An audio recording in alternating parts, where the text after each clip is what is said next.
No, that was not in the first book, so I decided to come back with an encyclopedia. Black Parent Advocate is over 550 pages of specific strategies, tactics, and techniques parents can use to fight back against the miseducation machine. Well, I don't need to fight back against the education, but my son, 20, and I just need him to get up and get out on his own. What can I do, Doc? You got to come up with a behavioral intervention plan that includes consequences and rewards. Consequences are what we call negative energy. You don't want to earn the consequence, so you're motivated to not get in trouble. And the reward is what we call positive energy. You do want the reward, so you'll be motivated to obtain it. We have to make sure our children are motivated, and nothing motivates like both consequences and rewards. I like that. Dr. Johnson, what do you think is the biggest problem in a black household as far as parenting? Well, from an academic standpoint, I would say parents don't understand educational law, and that's why they need Black Parent Advocate. From a systemic standpoint, it's America's war against the black male that takes so many fathers away from the children, thereby destabilizing the home life situation. And from a disciplinary standpoint, our young men are not being given the type of tough love and discipline that our parents and grandparents raised us with. So when you say tough love, what exactly do you mean? Because I'm pretty tough on all my kids, I think. You know what I mean? And they're pretty all right, but I just need them to do a little bit better. So when you say tough love, what exactly do you mean, Dr. Umar Johnson? Parents are not being intentional enough about providing their children with that motivational energy that comes from constant rewards and consistent consequences. When children don't do what they're supposed to do, there must be a consequence, because one of the laws of behavior, and I talk about this in Black Parent Advocate, one of the laws of behavior is that behavior doesn't stand still. And I need y'all to get this. Behavior doesn't stand still. What that means is when your son or daughter does something they're not supposed to do, if you do not provide them with a consequence, you just rewarded the misbehavior, and it is likely to happen again. That makes sense. Now, you have this book, Black Parent Advocate. I would assume that, the audience that you're looking to read it is parents.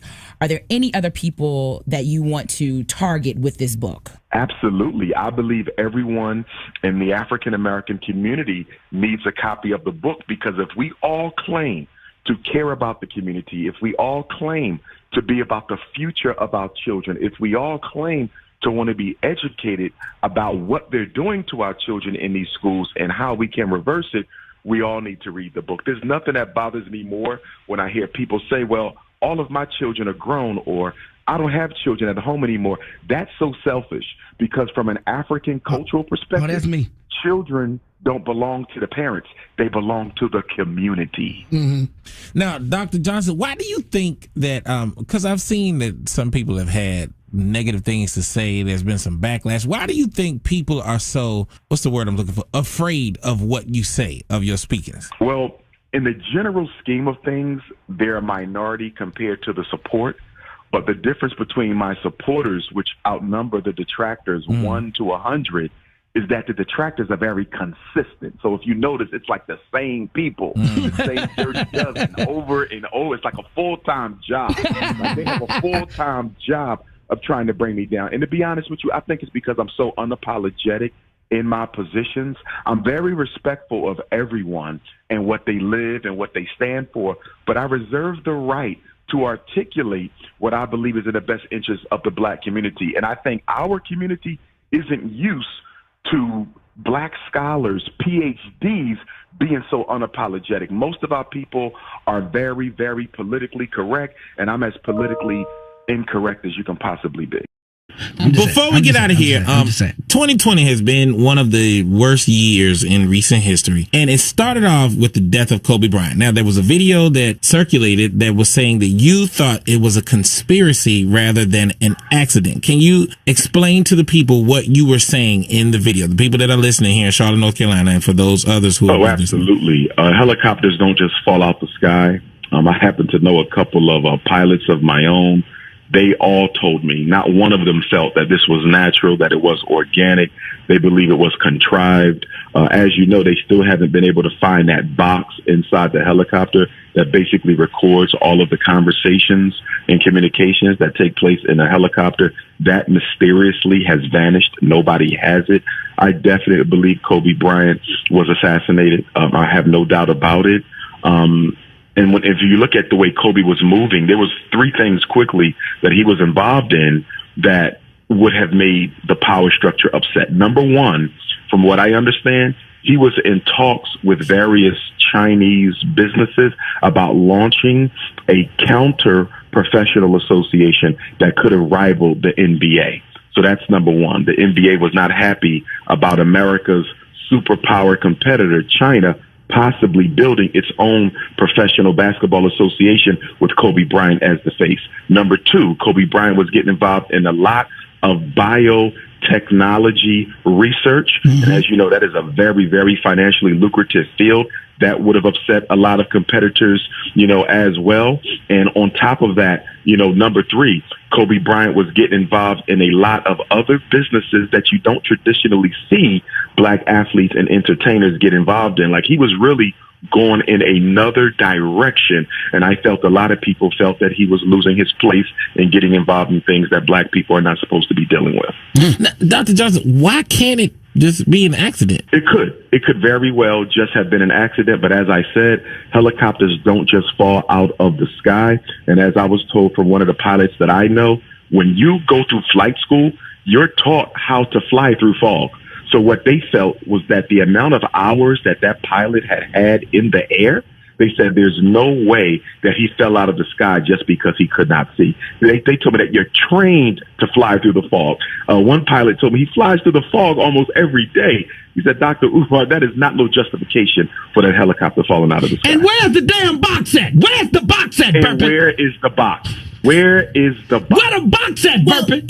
We actually had a pilot on the show to talk about that, and he said that yes, pilots are trained to fly through the fog, but there is, I believe, was it vertigo? I believe that he said that there was something medically that can happen to a pilot when they reach those elevation levels and through the fog, and they think that might have happened with this pilot. And the reason they're going with that justification is because you can't prove it one way or another. Mm-hmm. It's like with the brain aneurysm.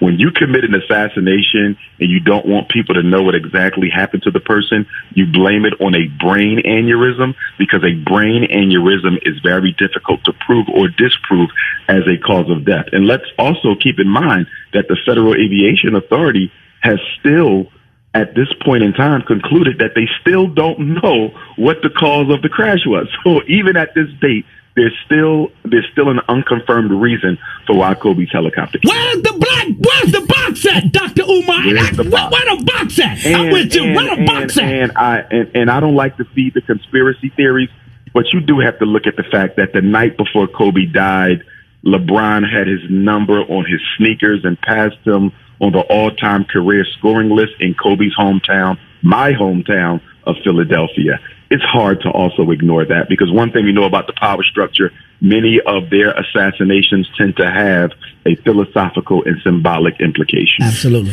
And what LeBron got to do with Kobe? Hold on. I don't think LeBron was involved. I want to be clear. No, not LeBron. I'm just saying him passing up the numbers and the points. It's symbolic, Burpee. They do stuff symbolic. You gotta pay attention.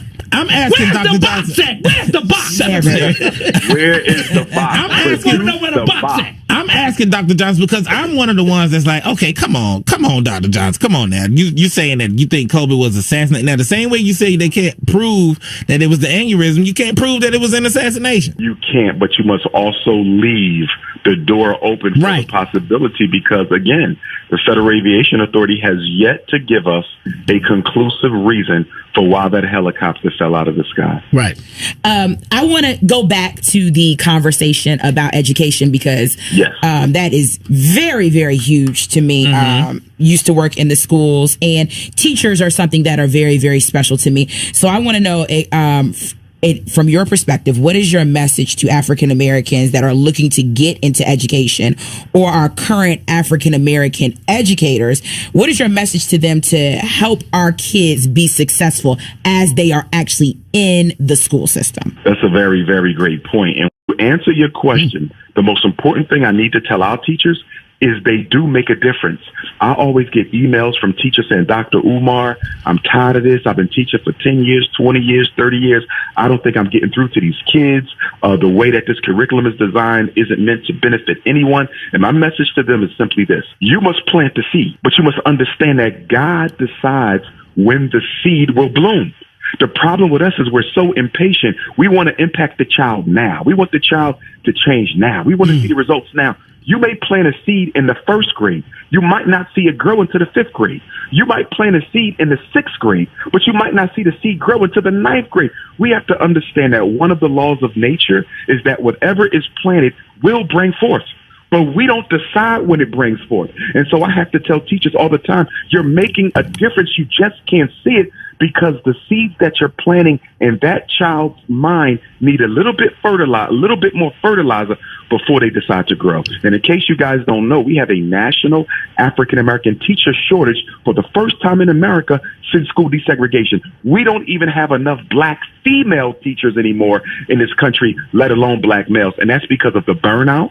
Black teachers are given the toughest schools, the toughest students, the toughest assignments. They're often overlooked the most for promotions to be deans and vice principals and assistant principals and downtown central office staff. Black teachers are the first fired and the last hired, and so a lot of them are quitting. So we do need them to come back to education. So your question is very timely. Thank you, Dr. Umar Johnson, and thank you for hanging out inside the Madhouse. We'll see you later on today. We got to roll up on you so you can meet us face to face. Oh, yes, sir. Looking forward to it, man. You wear a mask, right? Oh, you know I'm wearing the red, black, and green mask. Okay. I meet you face to face if you don't have your mask on, Dr. Johnson. We'll dap you up. We ain't going to shake hands. I'm going to shake your hand. I don't care nothing about it. You know what I mean? I believe in God and the Lord and all that. So I also believe you got to do your part, too. I'm going to do my part. Well, let us also understand now, guys, this COVID thing has an agenda behind it as well. There it is. Three of the main reasons for the COVID. Number one, it was set the international financial markets.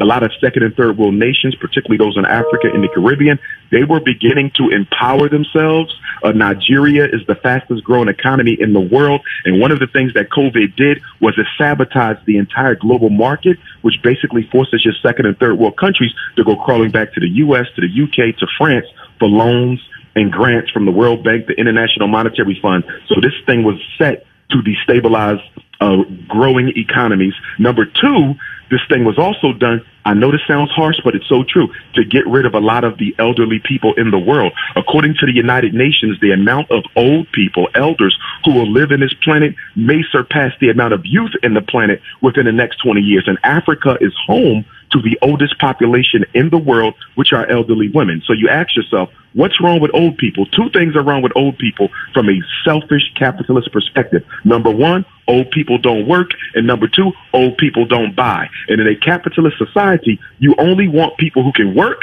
earn you money, or buy and purchase the things that you make. Elders are not able to do either, so they want to rid the planet of as many old people as they can. And the third reason for this was to create a pandemonium, to create a state of paranoia that would basically motivate everybody to go out and take Bill Gates' vaccination that he is curiously exempting his own family from having to take the COVID vaccination. Wow. Stay away from it, folks. There it is. Thank you, Dr. Umar Johnson. We'll see you later on today.